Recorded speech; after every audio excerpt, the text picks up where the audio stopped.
स्वागत डॉक्टर शोभा fertility centre के इस बेहद खास चैनल तो अज एक बार फिर तो तुहाडे सामूह हाजिर हाँ एक होर नवी जानकारी नूं लैके। जिस तरह कि तुसीं जानते हो असीं पिछले एपीसोड दे विच बहुत सारिया नवीं जानकारियां तुहाडे लई मुहैया करवाईयां और अज एक होर लाहेवंद जानकारी नूं लैके साडे कोले मौजूद ने IVF specialist doctor Shobha ji. Madam बहुत बहुत स्वागत तुहाडा इस बेहद खास प्रोग्राम विच। सो जिस तरह कि तुसीं जानते हो कि दर्शक लगातार सानू अपनी फीडबैक दे रहे हैं, लगातार तुहाडी वल्लों दित्ती जानकारी नूं पसंद कर रहे हैं और लगातार सानू फीडबैक मिल रही है कि अगली बार क्यूरियोसिटी बन रही दर्शकों के विच कि मैडम किस तरह की जानकारी साडे लई मुहैया करवाउणगे। सो अज दर्शकों की इस क्यूरियोसिटी नूं दूर करन दे लई असीं अपनी जिहड़ी इस टॉपिक के बारे दसांगे कि अज मैडम आपां गलबात करन जा रहे हैं IVF ते ICSI ट्रीटमेंट के बारे में। सो जानना चाहांगे IVF ते ICSI ट्रीटमेंट में तुसीं किस नूं ज़्यादा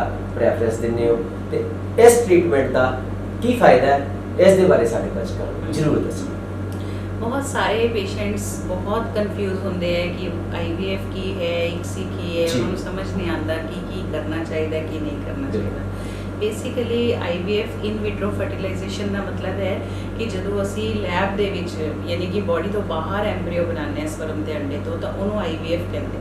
IVF दे विच दो मैथड्स है, एक तो कन्वेंशनल IVF। कन्वेंशनल मीनस जो सब तो पहला बनया सी मैथड जो पुराने जमाने विच असी यूज़ करते सी उहदे विच की हुंदा सी कि एक एग दे ऊपर तकरीबन 50,000 स्पर्म्स पा के इनक्यूबेटर विच छड़ दिता जाता सी और उन्हां विचों एक स्पर्म अंडे दे विच आपदे आप एंट्री लैंदा सी।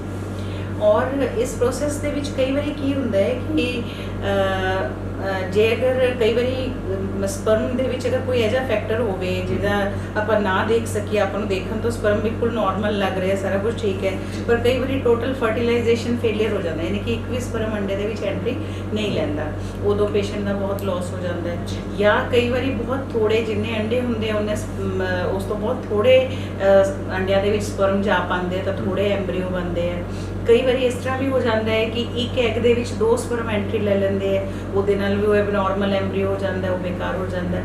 तो इस तो बाद एक टेक्निक नवी आई ICSI। ये टेक्निक बेसिकली वो मेल्स वास्ते बनी सी जिन्हां दे स्पर्म काउंट बहुत ही थोड़े है, जिन्हां दे कोल इन्ने स्पर्म है ही नहीं कि असीं एक अंडे दे उपर 50,000 स्पर्म पा सकीए। तो उन्हां वास्ते की कीता जावे, तो उन्हां वास्ते एक ऐसी टेक्निक तैयार की गई जिहदे नाल बहुत ही थोड़े स्पर्म्स दे नाल यानी कि एक अंडे वास्ते 50,000 की जगह एक ही स्पर्म की लोड़ होवे। इस तरह की टेक्निक दे विच असीं की करदे हैं कि एक अंडे दे विच डायरैक्ट स्पर्म नूं मशीन दे नाल एंट्री देने, आपदे आप स्पर्म की एंट्री नहीं होंदी, असीं मशीन दे नाल माइक्रो मैनिपुलेटर दे नाल स्पर्म की एंट्री अंडे विच करवाने। तो इस टेक्निक नूं पहलां तां मेल इनफर्टिलिटी वास्ते यूज़ किया जाता सी जदों स्पर्म काउंट बहुत थोड़ा हुंदा सीगा। फिर धीरे धीरे देखा गया कि ICSI नाल ज़्यादा एम्ब्रियो बनते हैं और ICSI नाल बनाए हुए एम्ब्रियोज की क्वालिटी भी ज़्यादा वधिया होंदी है। उसका एक कारण तो यही है कि जिवें मैं दस्सिया कि दो स्पर्म एक अंडे दे विच एंट्री नहीं लै पाते, उस करके जिहड़े भी स्पर्म जिहड़े भी एम्ब्रियो बनते हैं वो नॉर्मल होंदे हैं और नॉर्मल होने चांसेस ज़्यादा होंदे ने कि हमेशा नॉर्मल होंदे, पर नॉर्मल होने चांसेस ज़्यादा होंदे, ज़्यादा अंडे फर्टिलाइज हो जाते हैं, ज़्यादा एम्ब्रियोज साडे कोल आते हैं। इस करके अज दे टाइम दे विच इंडिया दे विच जिन्ने भी एडवांस्ड सेंटर है उन्हां सारिਆਂ विच ICSI ट्रीटमेंट नूं ही प्रेफरेंस दी जाती है, क्योंकि असीं नहीं चाहते कि किसी भी पेशेंट दे जिहड़ा है इस तरह की कोई अचानक प्रॉब्लम आ जाए कि फर्टिलाइजेशन फेलियर हो जाए और असीं पेशेंट को कुछ जवाब ना दे सकीए कि तुहाडे कोई भी एम्ब्रियो नहीं बनया, क्यों नहीं बनया, वी डोंट नो। तो इस तरह का पेशेंट नूं दसना साडे वास्ते बड़ा मुश्किल है। असीं इस तरह की पशु पेश च नहीं रहना चाहते कि 24 आवर्स बाद देखांगे तां किन्ने अंडियां दे विच स्पर्म एंट्री लऊगा, किन्ने एम्ब्रियो बनणगे।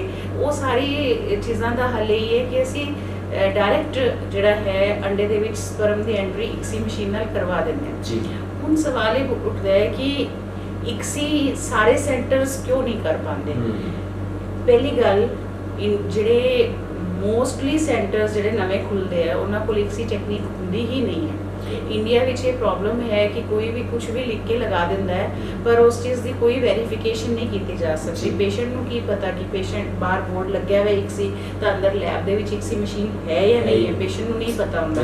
पर इंडिया दे विच जिहड़ा छोटे आजकल जिवें देखा जा रहा है कि ਬਹੁਤ ਜ਼ਿਆਦਾ ਤਾਦਾਦ ਵਿੱਚ IVF ਸੈਂਟਰ ਖੁੱਲ ਰਹੇ ਹੈ ਜੀ ਪਰ ਮੋਸਟਲੀ ਉਹਨਾਂ ਦੇ ਕੋਲ ICSI ਮਸ਼ੀਨ ਨਹੀਂ ਜੀ। ਹੁੰਦੀ। ਉਹ ਸਿਰਫ ਬੇਸਿਕ ਫੈਸਿਲਿਟੀਜ਼ ਦੇ ਨਾਲ IVF ਦਾ ਬੋਰਡ ਲਗਾ ਦਿੰਦੇ ਆ, ਫਿਰ ਉੱਥੇ ਹੀ ਫਿਰ ਜਿਵੇਂ ਪੇਸ਼ੈਂਟ ਕਹਿੰਦੇ ਕਿ ਪਤਾ ਨਹੀਂ IVF ਵਿੱਚ ਆਪਦੇ ਸਪਰਮ ਹੋਣਗੇ ਕਿ ਨਹੀਂ ਹੋਣਗੇ, ਕਿਉਂਕਿ ਉਹਨਾਂ ਦੇ ਕੋਲ ICSI ਦੀ ਫੈਸਿਲਿਟੀ ਨਹੀਂ ਹੁੰਦੀ।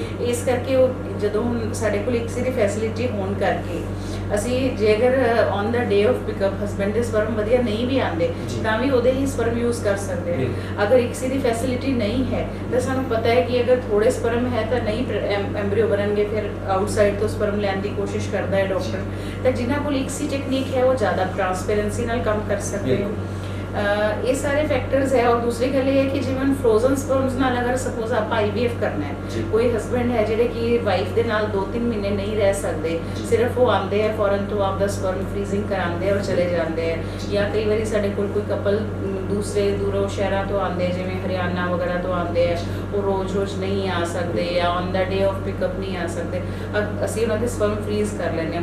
ਹੁਣ ਅਗਰ ਫਰੋਜ਼ਨ ਸਪਰਮਸ ਤੋਂ ਅਸੀਂ ਕਰਨਾ ਹੈ IVF ਤਾਂ ਉਹਦੇ ਵਿੱਚ ਫਿਰ ਉਹੀ ਦਿੱਕਤ ਆਉਂਦੀ ਕਿਉਂਕਿ ਫਰੋਜ਼ਨ ਸਪਰਮਸ ਦੀ ਰਿਕਵਰੀ ਇੰਨੀ ਵਧੀਆ ਨਹੀਂ ਹੁੰਦੀ, ਉਹਦੇ ਵਿੱਚ IVF ਦਾ ਜ਼ਿਆਦਾ ਵਧੀਆ ਰਿਜ਼ਲਟ ਨਹੀਂ ਹੁੰਦਾ। ਫਰੋਜ਼ਨ ਸਪਰਮਸ ਤੋਂ ਕਰਨਾ ਹੋਵੇ ਤਾਂ ਅਸੀਂ ICSI ਹੀ ਕਰਦੇ ਹਾਂ। ਤੀਸਰਾ, ਅਗਰ ਕਿਸੇ ਦੇ ਸਪਰਮ ਬਿਲਕੁਲ ਨਿਲ ਹੈ ਔਰ ਅਸੀਂ ਉਹਨਾਂ ਦੇ ਟੀਸਾ ਟੈਕਨੀਕ ਨਾਲ ਸਪਰਮ ਨਿਕਾਲਦੇ ਹਾਂ, ਅੰਦਰੋਂ ਸਪਰਮ ਨਿਕਾਲਦੇ ਹਾਂ, ਤਾਂ ਉਹ ਜਿਹੜੇ ਸਪਰਮ ਹੈ ਉਹਨਾਂ ਤੋਂ ਵੀ IVF ਨਹੀਂ ਹੋ ਸਕਦਾ, ਉਹਨਾਂ ਤੋਂ ਵੀ ਸਿਰਫ ICSI ਹੀ ਕੀਤਾ ਜਾ ਸਕਦਾ ਹੈ। ਤੇ ਇਸ ਤਰ੍ਹਾਂ ਦੇ ਬਹੁਤ ਸਾਰੇ ਕਾਰਨ ਹੈ ਜਿਹਦੇ ਵਿੱਚ ਅਸੀਂ ICSI ਨੂੰ ਪ੍ਰੈਫਰੈਂਸ ਦਿੰਦੇ ਹਾਂ। ਤਾਂ ਇਸ ਕਰਕੇ ਅਸੀਂ ਅੱਜ ਕੱਲ੍ਹ ਯੂਨੀਵਰਸਲ ਹੀ ICSI ਕਰ ਰਹੇ ਹਾਂ, ਮਤਲਬ ਅਸੀਂ ਕਿਸੇ ਵੀ ਕੇਸ ਵਿੱਚ IVF ਨਹੀਂ ਕਰਦੇ ਕਿਉਂਕਿ ਸਾਨੂੰ ICSI ਵਿੱਚ ਜ਼ਿਆਦਾ ਵਧੀਆ ਰਿਜ਼ਲਟ ਮਿਲਦਾ। ਮੈਡਮ ਇੱਕ ਚੀਜ਼ ਹੋਰ ਦੇਖਣ ਚ ਆਈ ਹੈ ਕਿ IUI ਨੂੰ ਉਹਨੇ ਵਧੀਆ ਰਿਜ਼ਲਟ ਨਹੀਂ ਮਿਲਦੇ ਜਿੰਨੇ ਕਿ IVF ICSI ਨੂੰ ਮਿਲਦੇ, ਇਸ ਦਾ ਕੀ ਕਾਰਨ? IUI ਇੱਕ ਬਹੁਤ ਹੀ ਬੇਸਿਕ ਪ੍ਰਕਿਰਿਆ ਹੈ ਜਿਹਦੇ ਵਿੱਚ ਸਿਰਫ ਅਸੀਂ ਕੋਈ ਜਿਵੇਂ IVF ਵਿੱਚ ਅਸੀਂ ਅੰਡੇ ਬਾਹਰ ਨਿਕਾਲ ਕੇ ਐਮਬ੍ਰਿਓ ਬਣਾਉਂਦੇ ਹਾਂ ਔਰ ਐਮਬ੍ਰਿਓ ਯਾਨੀ ਕਿ ਭਰੂਣ ਅੰਦਰ ਪਾਉਂਦੇ ਹਾਂ ਤਾਂ ਉਹਦੇ ਵਿੱਚ ਨੈਚੁਰਲੀ ਬੱਚਾ ਠਹਿਰਨ ਦੇ ਚਾਂਸ ਜ਼ਿਆਦਾ ਹੈ। ਮਗਰ IUI ਵਿੱਚ ਅਸੀਂ ਕੀ ਕਰਦੇ ਹਾਂ ਕਿ ਸਿਰਫ ਜਿਹੜੇ ਹੈ ਹਸਬੈਂਡ ਦੇ ਸੀਮਨ ਨੂੰ ਲੈਬ ਵਿੱਚ ਲੈ ਕੇ ਉਹਦੇ ਵਿੱਚੋਂ ਮੋਟਾਈਲ ਸਪਰਮਸ ਨਿਕਾਲ ਕੇ ਉਹਨਾਂ ਨੂੰ ਬੱਚੇਦਾਨੀ ਵਿੱਚ ਪਾਉਂਦੇ ਹਾਂ। ਤਾਂ ਉਹ IUI ਕਰਨ ਦਾ ਸਾਡਾ ਜਿਹੜਾ ਮਕਸਦ ਹੁੰਦਾ ਹੈ ਇਹ ਹੁੰਦਾ ਹੈ ਕਿ ਇੱਧਰੋਂ ਦੀ ਅਸੀਂ ਪਹਿਲਾਂ ਜ਼ਿਆਦਾ ਅੰਡੇ ਬਣਾਉਂਦੇ ਹਾਂ, ਉੱਧਰੋਂ ਦੀ IUI ਪ੍ਰਕਿਰਿਆ ਨਾਲ ਜ਼ਿਆਦਾ ਸਪਰਮ ਬੱਚੇਦਾਨੀ ਦੇ ਵਿੱਚ ਪਾਉਂਦੇ ਹਾਂ, ਅੰਡਾ ਦੇ ਸਪਰਮ ਨੇੜੇ ਆ ਜਾਂਦੇ ਹੈ ਉਸ ਪ੍ਰਕਿਰਿਆ ਨਾਲ।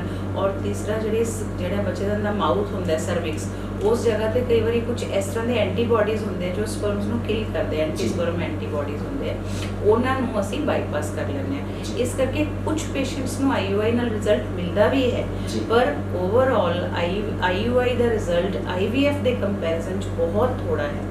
IUI ਦਾ ਰਿਜ਼ਲਟ ਅਸੀਂ ਕੰਪੇਅਰ ਕਰੀਏ ਤਾਂ ਮਤਲਬ IUI ਵਿੱਚ ਹਾਰਡਲੀ 15-20% ਰਿਜ਼ਲਟ ਹੈ। IVF ਦੇ ਵਿੱਚ ਅੱਜ ਦੀ ਡੇਟ ਵਿੱਚ ਜਦੋਂ ਅਸੀਂ ਮਾਡਰਨ ਟੈਕਨੀਕਸ ਯੂਜ਼ ਕਰ ਰਹੇ ਹਾਂ ਜਿਵੇਂ laser hatching, ਬਲਾਸਟੋਸਿਸ transfer, frozen ਐਮਬ੍ਰਿਓ transfer, ਤਾਂ ਇਹ ਸਾਰੀ ਟੈਕਨੀਕਸ ਕਰਨ ਦੇ ਨਾਲ ਜਿਹੜੇ ਸਾਡੇ ਸਕਸੈਸ ਰੇਟ ਹੈ ਇਹ ਹੁਣ 70% ਤੋਂ ਵੀ ਕ੍ਰਾਸ ਕਰ ਚੁੱਕੇ।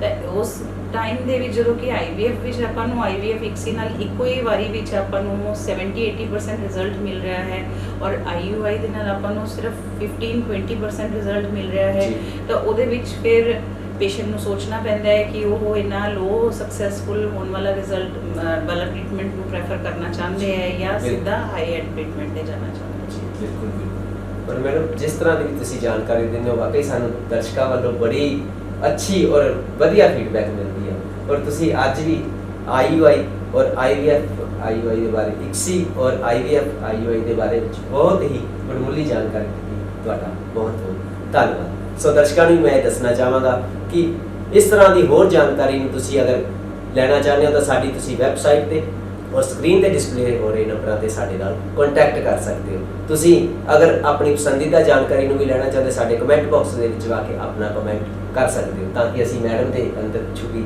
ਖਜ਼ਾਨੇ ਨੂੰ ਲੈ ਕੇ ਤੁਹਾਡੇ ਤੱਕ ਹੋਰ ਵਧੀਆ ਜਾਣਕਾਰੀ ਮੁਹੱਈਆ ਕਰਵਾ ਸਕੀਏ। ਸੋ ਮੈਡਮ ਬਹੁਤ ਬਹੁਤ ਧੰਨਵਾਦ।